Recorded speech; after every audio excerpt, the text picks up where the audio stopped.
Hello and welcome to Biology Pathshala. Class 12th के chapter organism and population की आज हम लोग वीडियो स्टार्ट करेंगे। Organism and population last unit है क्लास 12th का, और इसमें सबसे पहले हम लोग देखेंगे इसमें क्या क्या चीज़ें पढ़नी है। देखिए, सबसे पहले ऑर्गेनिज्म एंड पॉपुलेशन को अगर हम डिवाइड करें तो 3 पार्ट में हम लोग डिवाइड करते हैं। सबसे पहले तो हम ये जानेंगे कि इकोलॉजी क्या होती है, मीन्स इकोलॉजी से रिलेटेड जितने भी टर्म्स होते हैं उनको डिस्कस करेंगे। उसके बाद में इकोलॉजी के बाद में हम देखेंगे कि इकोलॉजी के अंदर ऑर्गेनिज्म अगर है या एबायोटिक कंपोनेंट और बायोटिक कंपोनेंट क्या होते हैं। अगर कोई बायोटिक कंपोनेंट है मीन्स कोई ऑर्गेनिज्म है, उसका एबायोटिक पर क्या इफेक्ट होगा।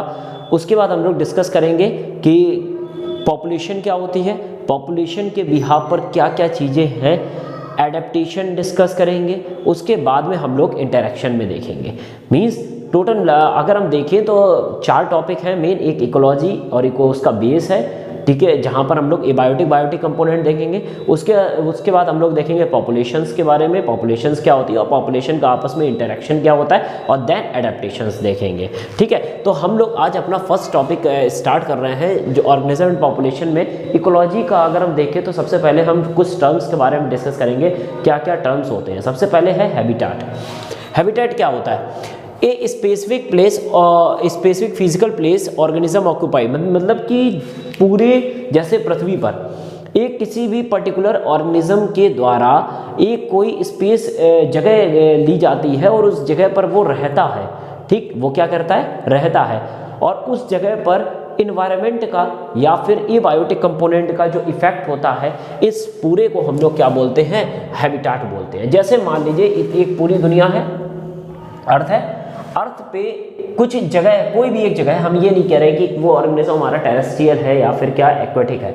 वो ऑर्गेनिज्म अगर पृथ्वी पर कहीं पर भी रहता है, वो ऑर्गेनिज्म पृथ्वी पर कहीं पर भी रहेगा।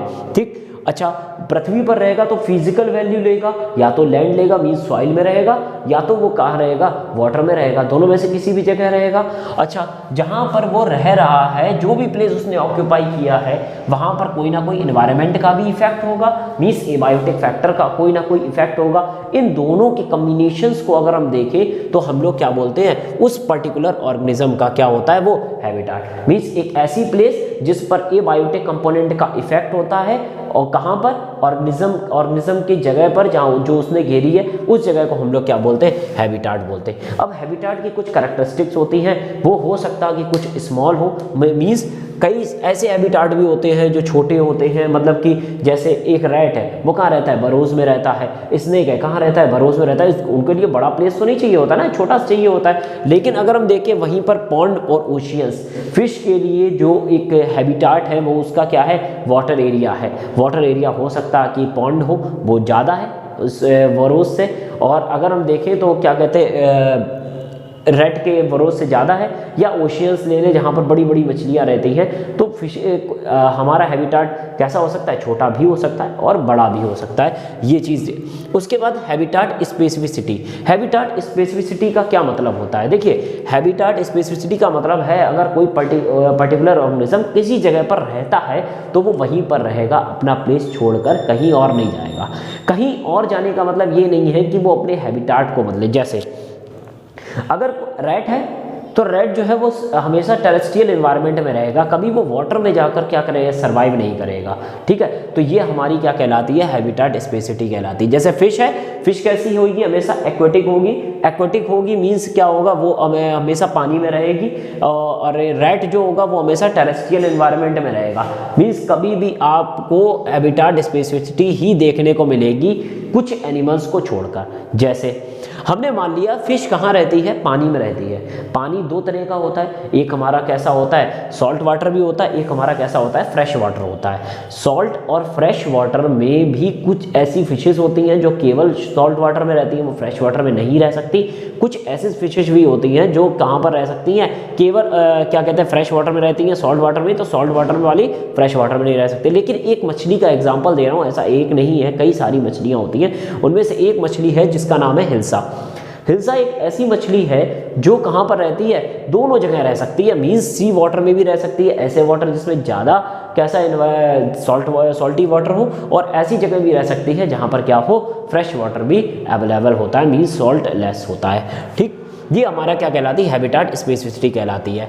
अगला आता है वैरायटी, मीन्स डिफरेंट टाइप के हैबिटाट्स होते हैं। अभी तो हमने लैंड और वाटर के एरिया में देख लिया, अभी कई सारे तरीके के हैबिटाट होते हैं। जैसे 3 एग्जाम्पल लिए हैं। एक एनिलिडा फाइलम होता है ना, उस एनिलिडा फाइलम का एक मेंबर है जिसको बोलते हैं ट्यूबिफैक्स। क्या नाम है, ट्यूबिफैक्स।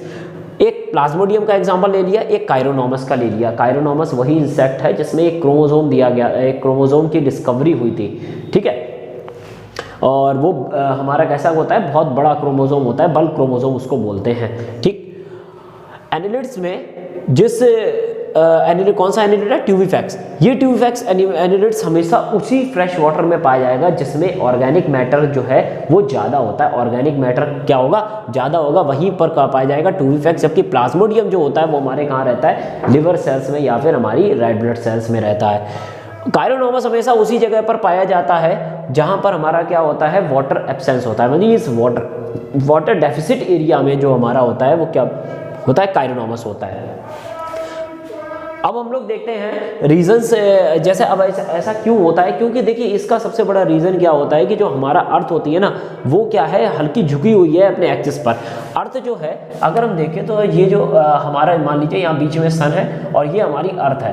अर्थ किसके चारों तरफ घूम रही है, सन के चारों तरफ घूम रही है, लेकिन वो अपनी जगह पर हल्का सा क्या है, झुकी हुई है, ठीक है। हल्की झुकी होने के कारण और सन के चारों तरफ घूमने के कारण 2 चीज़ें होती हैं।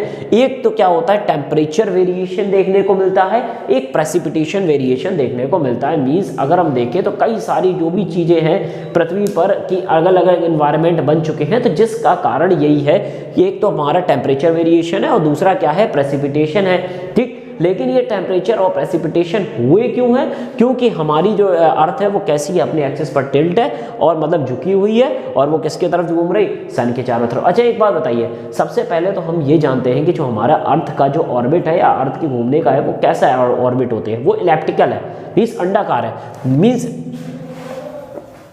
जैसे ये सन है कुछ इस तरीके से घूमती है।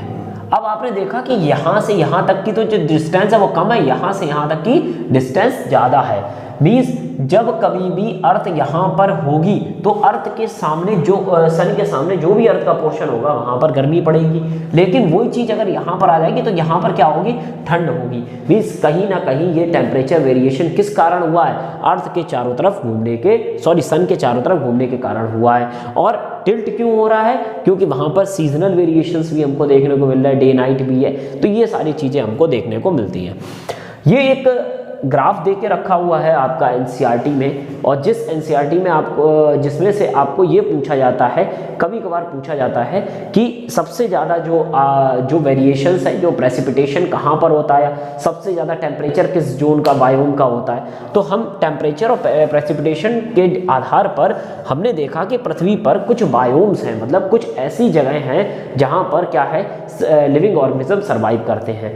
वो कौन कौन से बायोम्स हैं, जैसे स्क्रॉचिंग डेजर्ट। हमने देखा कि पूरी पृथ्वी पर कई सारे ऐसे रीजन्स हैं जहाँ पर बहुत कम क्या होता है, रेनफॉल होती है और टेम्परेचर जो है वो वेरी करता है, दिन में अलग रात में अलग, ठीक है। तो हमारी पृथ्वी पर क्या है, डिफरेंट टाइप के बायोम्स पाए जाते हैं। बायोम्स क्या होती है, बहुत बड़ी जगह होती है, अभी हम लोग बायोम को डिस्कस करेंगे, ठीक है।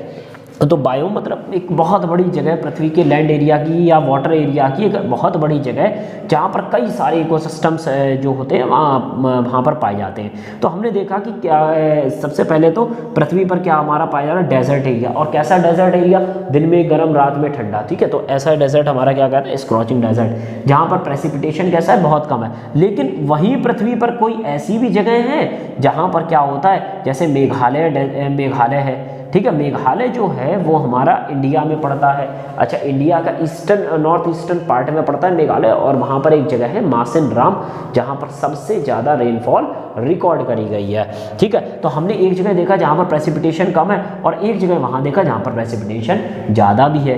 पृथ्वी पर एक जगह वो होती है जहाँ पर पानी में बहुत डीप में चले जाओ, वहाँ पर लाइट पहुँचती ही नहीं है, तो वो हमारा क्या होता है, डीप ओशियन ट्रेंच। क्या होता है, डीप ओशियन ट्रेंच, मतलब पानी जो है वो वहीं पर स्थिर रहता है।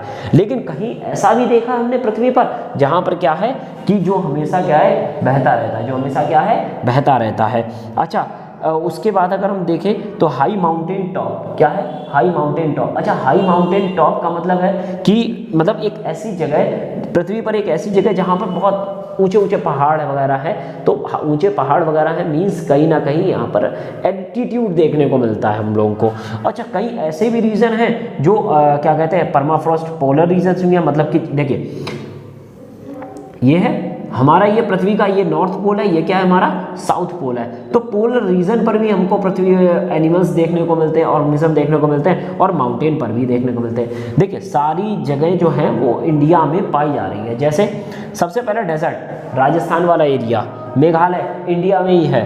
Ocean, deep ocean trench, Indian ocean वाला जो रीजन है वो भी हमारा क्या है, इससे ट्रेंच, डीप ओशियन ट्रेंच है। टॉरेंशियल स्ट्रीम, टॉरेंशियल स्ट्रीम मतलब गंगा आ रही है, गंगा बहते हुए लगातार बहते हुए पानी के साथ आ रही है, तो ये हमारी क्या है टॉरेंशियल स्ट्रीम है। उसके बाद हाई माउंटेन टॉप्स, हिमालय का रीजन हो गया, और क्या कहते हैं बहुत क्या कहते हैं उधर साइड हमारा सतपुड़ा की रेंजेस, और ये वेस्टर्न कोस्ट, ईस्टर्न कोस्ट, जो वेस्टर्न ईस्टर्न कोस्ट हिमालयाज हैं, ये वाले हमारे जितने भी आते हैं ये किस में आ जाते हैं, माउंटेन टॉप्स में। उसके बाद बॉइलिंग थर्मल स्प्रिंग्स, क्या आएंगी, बॉइलिंग थर्मल स्प्रिंग्स आएंगी। ये बॉइलिंग थर्मल स्प्रिंग्स जो होती हैं ये हमारी किस रीजन में पाई जाती हैं, ये जैसे मान लीजिए येलो स्टोन नेशनल पार्क जो हमारा अमेरिका में पाया जाता है, उस येलो स्टोन नेशनल पार्क में क्या है कि पानी जो है वो बहुत ज़्यादा, उसका temperature means above 100 degree Celsius, कहाँ है एबव 100 डिग्री सेल्सियस। किस नेशनल पार्क की बात करी, येलो स्टोन नेशनल पार्क, ये कहाँ है, अमेरिका में है, हमारा नॉर्थ अमेरिका साइड वहाँ पर है ये हमारा येलो स्टोन नेशनल पार्क। वहाँ पर 100 डिग्री सेल्सियस से भी ज़्यादा टेम्परेचर होता है, वहाँ पर भी क्या है ऑर्गेनिज्म सर्वाइव करते हैं। इसका सबसे बड़ा एग्जांपल आपने बायोटेक में थर्मस एक्वाटिकस देखा होगा, ठीक है, जिससे टैक पॉलीमरेज एंजाइम निकाला गया था। उसके बाद क्या कहते हैं, अच्छा क्या भारत में ऐसी कोई जगह है, बिल्कुल है, भारत में केदारनाथ और बद्रीनाथ के बीच में एक रेंजेस है, वहाँ पर कभी कभार ऐसा होता है वहाँ पर जो पानी आता है ना उस रेंजेस से गुजरता हुआ, तो पानी हमेशा गर्म होता है, मीन्स कहीं ना कहीं वहाँ पर नीचे मैग्मा जो है वो क्या कर रहा है, वहाँ पर टेम्परेचर को रेज कर रहा है, ठीक है। स्टिंगिंग कंपोजिट पेट, कंपोस्ट आपने सुना होगा, डिकम्पोजर्स मतलब कि ऐसे भी एनवायरनमेंट है हमारे यहाँ, या फिर हम ऐसी भी जगह पे ऑर्गेनिज्म सर्वाइव करते हैं जहाँ पर ऑक्सीजन की एब्सेंस होती है। तो ये सारे कुछ बायोम्स के बारे में डिस्कस किया है। अब जो ग्राफ दे के रखा हुआ है उसके बारे में हम लोग डिस्कस करेंगे। सबसे पहले हमने देखा कि जो ग्राफ आपका दे के रखा हुआ है वो ग्राफ के में हम देखते हैं सबसे पहले एनुअल टेम्परेचर, कुछ इस तरीके का ग्राफ दे के रखा हुआ है। इस साइड आपका क्या देके रखा हुआ है, प्रेसिपिटेशन मतलब होता है वापस आना, ठीक, वाटर का वापस आना, मतलब कि जब वो हैवी ड्रॉप्स हो जाती है ना वो वापस आ जाती हैं। इवेपोरेशन वेपर बनकर उड़ना, प्रेसिपिटेशन वही वेपर्स जो है वो वापस आ रहे हैं तो वो प्रोसेस क्या होती है, प्रेसिपिटेशन होती है। टेम्परेचर इधर ग्राफ में दे के रखा हुआ है, प्रेसिपिटेशन इधर दे के रखा हुआ है, ठीक है। हम लोगों ने ग्राफ को एक टेबुलर फॉर्म में क्रिएट किया है। टेबुलर फॉर्म में इसलिए क्रिएट किया है क्योंकि डायरेक्ट आप क्वेश्चंस को बिल्कुल मत भूलिएगा। सबसे पहले हमारा है डेजर्ट एरिया। देखिए बेटा, डेजर्ट एरिया जो होता है वहाँ पर आपको पता है एनुअल टेम्परेचर, अच्छा एनुअल एवरेज टेम्परेचर है पूरे मौसम या पूरे सीजन में। एवरेज टेम्परेचर मीन्स डे और नाइट का इवॉल्व, क्योंकि आपने देखा होगा टेम्परेचर डेजर्ट में दिन में बढ़ जाता है और रात में घट जाता है, तो हमने एक एवरेज टेम्परेचर ले लिया है कि वहाँ पर एवरेज टेम्परेचर 5 से 20 डिग्री सेल्सियस है। प्रेसिपिटेशन लेवल वहाँ पर लेस देन 50 सेंटीमीटर, बारिश बहुत कम होती है। ग्रासलैंड वो जगह होती है जहाँ पर बड़े बड़े ट्रीज नहीं पाए जाते हैं, छोटे आपको देखने हर्ब श्रब्स देखने को मिलेंगे लेकिन बड़े बड़े आपको ट्रीज देखने को मिलेंगे, वो एरिया हमारा ग्रासलैंड होता है। 50 से 100 सेंटीमीटर प्रेसिपिटेशन होता है। टेम्परेचर 0 से 25, कई सारे ग्रासलैंड्स है, आपने प्रेयरी देखा होगा, स्टेपीज देखा होगा, तो ये जो है वो ग्रासलैंड्स है। उसके बाद देखते हैं टेम्परेट रीजन। टेम्परेट रीजन्स क्या होते हैं, जैसे हम देखते हैं, हमने जैसे ये अर्थ है, अर्थ का बीच वाला जो इक्वेटर लाइन, ऊपर Tropic of Cancer, Tropic of Capricorn, tropic का रीजन ट्रॉपिकल रीजन, ट्रॉपिक से ऊपर रीजन या नीचे रीजन टेम्परेट जोन। क्या होता है, टेम्परेट। इस टेम्परेट जोन पे 10 से 20 डिग्री सेल्सियस टेम्परेचर और रेनफॉल कितनी 50 से 200। उसके बाद आते हैं ट्रॉपिकल रेन, अब ट्रॉपिकल हमने बताया कि आपको ये होता है। अब देखिए यहाँ पर बारिश क्यों ज़्यादा होती है, इक्वेटर पर सबसे ज़्यादा सन की रेस पड़ गई, सन की रेस पड़ने पर अच्छा यहाँ पर अमेज़न फॉरेस्ट भी है, नील रिवर, मतलब ज़्यादातर रिवर्स हैं। टेम्परेचर बढ़ने से इवेपोरेशन हुए तो बादल बने और बादल वहीं पर एयर प्रेशर के कारण वहीं पर वापस बरस गए। इसीलिए यहाँ पर प्रेसिपिटेशन सबसे ज़्यादा होता है कहाँ पर, ट्रॉपिकल रीजन में। हमने देखने को मिला कितना, 150 सेंटीमीटर से 400 सेंटीमीटर तक। उसके बाद टेम्परेट जोन, टेम्परेट के ऊपर वाला, यहाँ पर टेम्परेट जोन में 50 से 200 सेंटीमीटर है टेम्परेचर, 10 से 20 डिग्री सेल्सियस। यहाँ पर कितना है, 20 से 25। उसके बाद में कॉर्निफेरस। अच्छा कॉर्निफेरस कैसे, अच्छा कहीं इससे वर्ड देखिए, कोन मीन्स ऐसे कोन शेप्ड जो आपने ट्रीज देखे हैं, ये जिम्नोस्पर्म के प्लांट्स होते हैं। और ये आपको कोन, जैसे आपका जिम्नोस्पर्म में साइकस, पाइनस का अगर हम देखें तो कुछ इस तरीके का होता है पाइनस, ठीक है।